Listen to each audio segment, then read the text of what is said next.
Hiram, talk to me about Vilmart. This is one of my favorites of the book. Well, the house of Vilmart et Compagnie is indeed one of the most singular and original producers in all of Champagne. They have been described by Tom Stevenson as the poor man's Krug.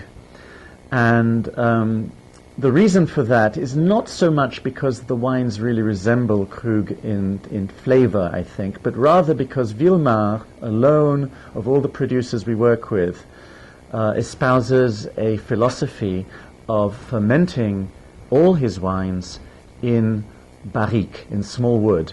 Sometimes he uses larger wood, but the whole idea is that the base wines are fermented in wood. He likes to say that he makes wine first and champagne second.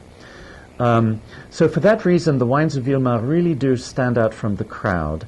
They are worthy of extreme bottle age. They cost a little bit more than some of the others, but they have a very devoted following, and if you taste them, you'll find out why. The first wine we're going to show you here is the Cuvee Creation.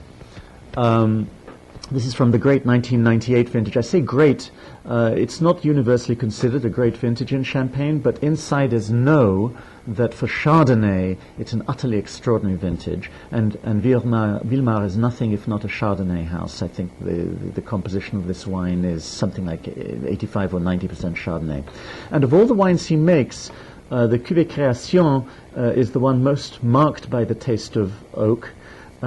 We sell this wine with huge success in a store down in LA that caters very much to the Hollywood crowd, and it has usurped the role of Cristal there in a quite remarkable fashion. And I don't know, it's maybe half or a third of the price, and many people think it's every bit as good. I leave you to make that judgment for yourselves.